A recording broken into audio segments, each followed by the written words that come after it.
ধরুন ২০২৬ সালের নির্বাচনটা বাংলাদেশের জন্য একটা নতুন শুরু। তো দেশটাকে আবার নতুন করে গড়ে তোলার পথটা কেমন হতে পারে? চলুন আজ আমরা সেই রকমই একটা কাল্পনিক কিন্তু খুবই গুরুত্বপূর্ণ নীলনকশা নিয়ে কথা বলি। তো সালটা হচ্ছে ২০২৬। বাংলাদেশের ইতিহাসে একেবারে একটা নতুন অধ্যায় শুরু। অনেক লম্বা একটা অপেক্ষার পর বিএনপি সরকার গঠন করতে যাচ্ছে। আর এটা কিন্তু পুরো দেশের জন্যই একটা বিরাট টার্নিং পয়েন্ট। কিন্তু দেখুন, বিজয় উল্লাস তো আর সারা জীবন থাকবে না, তাই না? যে এই উল্লাসটা একটু থিতিয়ে আসবে, তখন কিন্তু আসল প্রশ্নটা সামনে চলে আসবে। আর সেটা হলো, এই যে একটা প্রায় ভেঙে পড়া অর্থনীতি, দুর্বল প্রশাসনিক কাঠামো, এই সব কিছু নিয়ে নতুন সরকার আসলে কাজটা শুরু করবে কিভাবে? তো এর উত্তরটা লুকিয়ে আছে বিএনপির নির্বাচনী ইশতেহারে। তারা ৩১ দফা রাষ্ট্র সংস্কারের যে একটা রূপরেখা দিয়েছে, তার শুরুটাই কিন্তু হচ্ছে সুশাসন দিয়ে। আর এখানেই তাদের প্রথম আর সবচেয়ে বড় চ্যালেঞ্জটা ক্ষমতার ভারসাম্য ফিরিয়ে আনা। আচ্ছা, এই ক্ষমতার ভারসাম্যটা তারা কিভাবে আনবে? এর জন্য মূলত ৩টা বড় পরিবর্তনের কথা বলা হচ্ছে। প্রথমটা হলো প্রধানমন্ত্রীর ক্ষমতা নিয়ে। ঠিক করা হয়েছে এক ব্যক্তি টানা ২ মেয়াদের বেশি প্রধানমন্ত্রী থাকতে পারবেন না। এটা কিন্তু একটা বিরাট কাঠামোগত পরিবর্তন। এরপর ২ নম্বরে আসছে সংসদ। আইন প্রণয়নকে আরও বেশি কার্যকর আর পেশাদার করতে একটা দ্বিকক্ষ বিশিষ্ট সংসদ তৈরি কথা ভাবা হচ্ছে। মানে একটা উচ্চকক্ষ থাকবে যেখানে দেশের সেরা বিশেষজ্ঞ বুদ্ধিজীবীরা থাকবেন। আর সবশেষে যেটা হয়তো সবচেয়ে জরুরি, সেটা হলো বিচার বিভাগ।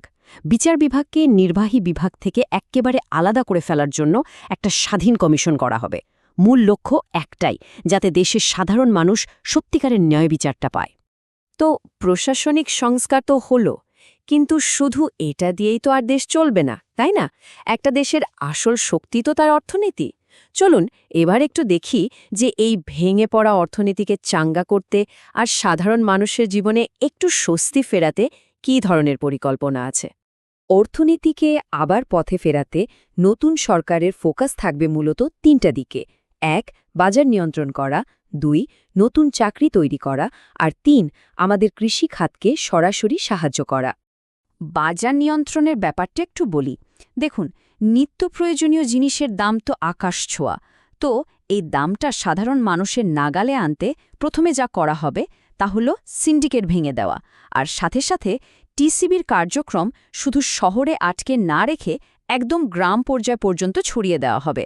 উদ্দেশ্যটা খুব পরিষ্কার, সরকারের ভর্তুকি দেওয়া পণ্য যেন একদম সাধারণ মানুষের হাতে গিয়ে পৌঁছায়। এরপর আসি বেকারত্ব প্রসঙ্গে, যেটা এখন একটা বিরাট সমস্যা। এটা সমাধানের জন্য একটা টু-ওয়ে অ্যাপ্রোচ নেওয়া হচ্ছে।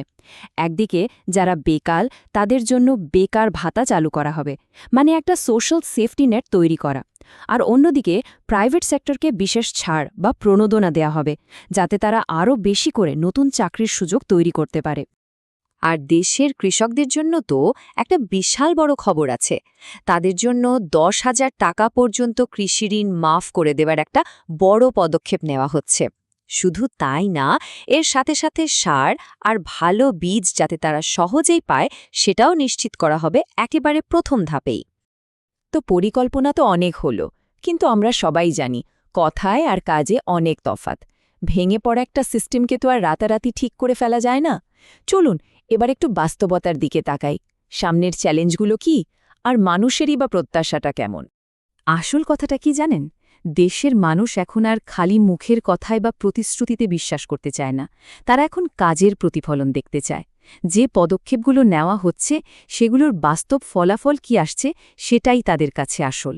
এই পরিস্থিতিটা কিন্তু অনেকটা একটা দুইধারী তলোয়ারের মতো।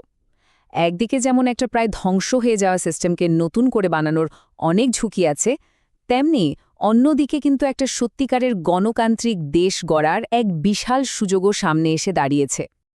দিন শেষে প্রশ্নটা কিন্তু একটাই, এই নতুন যুগটা কি প্রতিশোধের রাজনীতিতে হারিয়ে যাবে, নাকি দেশকে সত্যিকারের একটা পরিবর্তনের দিকে এগিয়ে নিয়ে যাবে?